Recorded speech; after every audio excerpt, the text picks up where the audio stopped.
తనువులో ప్రాణముల్ తరలిపోయ్యడి వేళ నీ స్వరూపమును ధ్యానించునతడు నిమిష మాత్రములోన నిన్ను చేరునుగాని యముని చేతికి చిక్కి శ్రమల పడడు. పరమ సంతోషాన భజన చేసెడి వారి పుణ్యమేమనవచ్చు భోగిశయన. మోక్షము నీ దాస ముక్షుల కగుగాని నరకమెక్కడిదయ్య నలిన నేత్ర.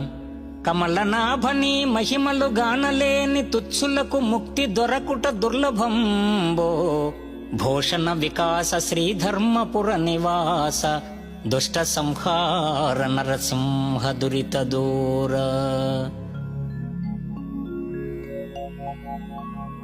అనువనువున నిండి ఉన్న నిన్ను తనువులో ప్రాణమున్నప్పుడే గాంచవెలను కదా ఘనశ్యామ సుందర. తల్లిదండ్రులు భార్య తనయులాప్తులు